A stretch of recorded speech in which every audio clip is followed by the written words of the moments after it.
Hello Soul Seekers, welcome back to my channel in Think of Soul channel.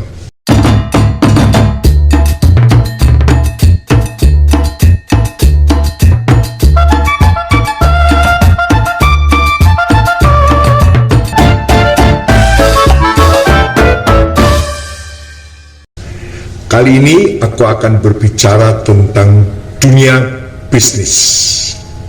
Indonesia menjadi lumbung pangan dunia di tahun 2045.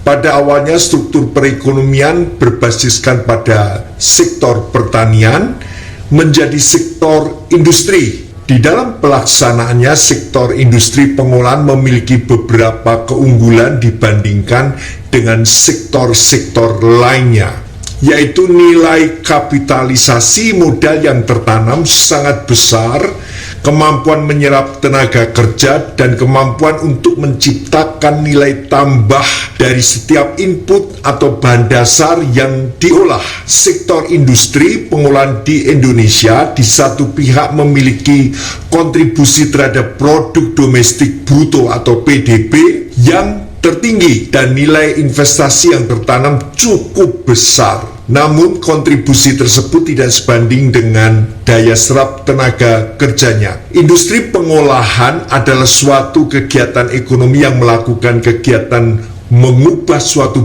barang dasar secara mekanis, kimia, atau dengan tangan sehingga menjadi barang jadi ataupun setengah jadi, atau barang yang kurang nilainya menjadi barang yang lebih tinggi nilainya dan sifatnya lebih dekat kepada pemakai akhir. Termasuk dalam kegiatan ini adalah jasa industri, maklon, dan pekerjaan perakitan atau assembling. Perusahaan industri pengolahan dibagi dalam 4 golongan, yaitu industri besar di mana tenaga kerja mencakup 100 orang lebih. Industri sedang mencakup tenaga di bawah 100 orang, sedangkan industri kecil hanya mencakup 20 orang tenaga kerja, lalu industri rumah tangga hanya melibatkan 4 atau 5 tenaga kerja. Indonesia sebagai negara kepulauan yang berada di antara dua benua besar yaitu Asia dan Australia memiliki posisi sangat strategis dengan kekayaan sumber daya alam hayati dan sekaligus endemisitas spesies flora dan faunanya yang tinggi. Kekayaan keanekaragaman hayati yang tersimpan di wilayah perairan marine mega biodiversity, di mana Indonesia merupakan yang terbesar di dunia, sedangkan di daratan merupakan yang kedua setelah Brasil. Dilihat dari aspek geopolitik, perairan laut lepas dan daratan Indonesia yang terdiri dari kepulauan archipelagic state memiliki karakteristik yang berbeda dibanding dengan negara-negara tetangga, sehingga memiliki daya tarik sendiri bagi investor yang bergerak di bidang pemanfaatan sumber daya alam, termasuk sumber daya alam hayati dan sumber daya genetiknya. Soul Seeker, kita sering berpikir peluang bisnis apa yang mumpuni, yang qualified. Itu yang menjadi pikiran kita. Di saat kita melihat kekayaan sumber daya alam Indonesia, jelas kita memandang dengan jangkauan yang lebih luas, sejauh mata memandang. Dan ini menjadi peluang bisnis bagi kita dikarenakan ada dorongan dari pemerintah untuk mengelola kekayaan alam Indonesia demi suksesnya pembangunan yang berkelanjutan. Lalu, langkah pertama apa yang harus kita jalankan? Soul Seeker, langkah pertama adalah mempercayakan diri kita kepada Tuhan untuk minta petunjuk dari Tuhan, dikarenakan Tuhanlah yang mengetahui sumber-sumber di mana kekayaan itu berada. Ketika Simon Petrus sudah bekerja keras semalaman, tetapi ia tidak mendapatkan apa-apa, alias zong, alias kosong, alias buntung, Dia tidak mendapat apa-apa. Lalu Yesus memberi petunjuk untuk menebarkan jalannya ke tempat yang dalam untuk menangkap ikan dalam Lukas 5 ayat 4. Dan setelah mereka melakukannya, mereka menangkap sejumlah besar ikan sehingga jalan mereka mulai koyak. Lalu mereka bersama-sama mengisi kedua perahu itu dengan ikan, hampir tenggelam perahu itu. Jadi Yesus memberi petunjuk untuk melakukan mencari ikan di tempat yang lebih dalam. Hal ini Simon Petrus dan teman-temannya tidak mengetahui sumbernya. Padahal mereka seorang nelayan, padahal mereka sudah bekerja keras sepanjang malam, tetapi mereka tidak menangkap apa-apa.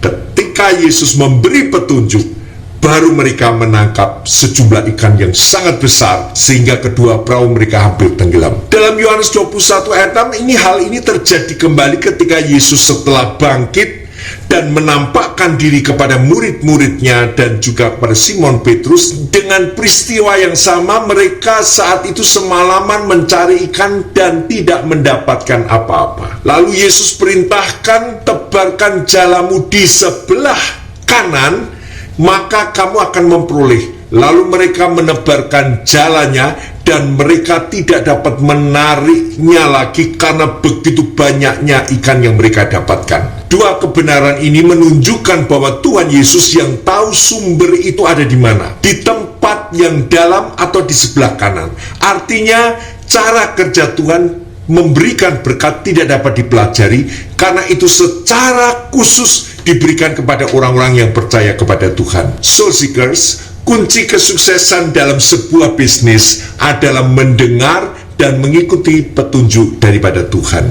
Berikutnya, kalau yang pertama tadi adalah mengikuti petunjuk daripada Tuhan, dikatakan dalam kitab Lukas 5 ayat 1, pada suatu kali Yesus berdiri di Pantau Genesaret, sedang orang banyak mengerumuni dia hendak mendengarkan firman Allah. Ia melihat dua perahu di tepi pantai, nelayan-nelayannya telah turun dan sedang membasuh jala.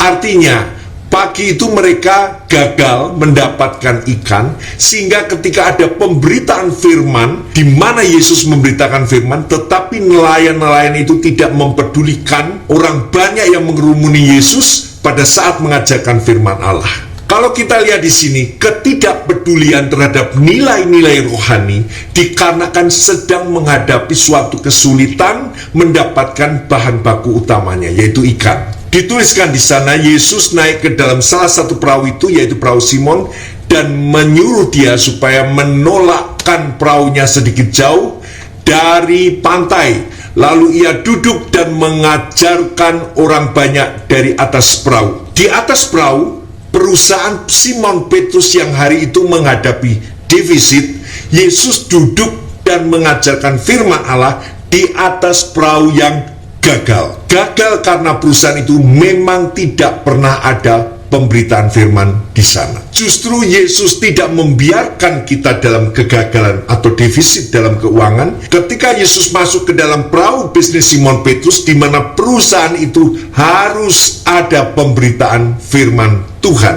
agar secara tidak sadar kita sudah memulai dan menjalani bersama dengan Tuhan. Pertanyaannya, mengapa ada kegagalan dalam dunia bisnismu? Mengapa ada defisit terus-menerus? Mengapa perusahaan kita dapat mengalami kebangkrutan? Karena dalam perusahaanmu itu tidak ada pemberitaan firman Tuhan. Soul Seeker, terpenting di sini yang kedua adalah dalam bisnismu harus ada pemberitaan firman senantiasa, daily activity. Selalu ada kebiasaan setiap harinya pemberitaan firman dalam perusahaan itu. Karena apa? Karena Tuhan akan mengajarkan berjaga-jaga, karena Tuhan akan mengajarkan bagaimana ketahanan, karena Tuhan akan mengajarkan bagaimana ketekunan, dan Tuhan akan mengajarkan dan memberi petunjuk di mana sumber keuntungan itu akan didapat. Jadi kita harus lekat dengan firman Tuhan, kita harus lekat dengan pendengaran terhadap firman Tuhan, karena dari firman Tuhan itu terbitlah iman. Kepercayaan kita didasarkan iman akan perbuatan-perbuatan Tuhan yang besar. Soul Seeker, ini penting yang kedua. Kita harus ada pemberitaan firman setiap hari di dalam bisnis kita. Amin, Soul Seeker. Tetapi mengapa Petrus meninggalkan dua perahu yang penuh ikan itu dan segera mengikuti Yesus. Apa yang melatar belakangi pikiran Petrus sehingga ia merespon begitu cepat terhadap perkataan Yesus, "Mari ikutlah aku dan kamu akan kujadikan penjala manusia."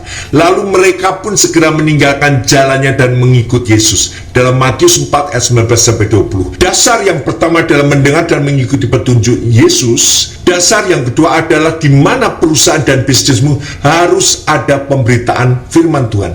Dan dasar yang ketiga di sini, di mana ketika Petrus langsung mengikut Yesus, ketika Yesus mengatakan, "Kamu akan kujadikan penjala manusia."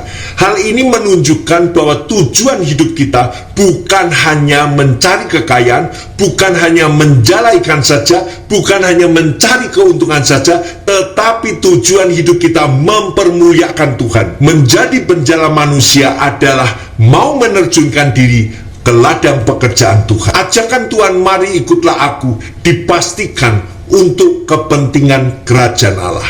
Kita ingat Matius 6 ayat 33, "Tetapi carilah dahulu kerajaan Allah dan kebenarannya, maka semuanya itu akan ditambahkan kepadamu." Soul Seeker, pandangan hidup kita bukan mencari kekayaan duniawi, tetapi mencari kekayaan surgawi. Soul Seeker, jika engkau mau sukses, engkau harus perhatikan langkah-langkah itu. Engkau harus mengikuti petunjuk Tuhan, sebab Tuhan akan menunjukkan di mana sumber kekayaan itu. Yang kedua, terus ada pemberitaan firman, karena itu akan melindungi perusahaanmu, karena itu akan melindungi bisnismu. Dan yang ketiga, tujuan kesuksesan kita hanya untuk mempermuliakan Tuhan, bukan menumpuk kekayaan, tetapi kita kaya untuk menjadi berkat. Kita kaya untuk kita memberkati banyak orang, sehingga ada keseimbangan di dalam hidup kita. Puji nama Tuhan, kiranya Tuhan memberkati dan terus maju, terus berdoa, karena bisnis itu terbuka di dalam hidupmu. Jangan pernah ragu, karena kita punya Tuhan yang akan menunjukkan jalan keluarnya, yang akan membukakan pintu bisnis kita. Tuhan memberkati, sukses selalu. Haleluya. God bless you. Puji nama Tuhan. Amin.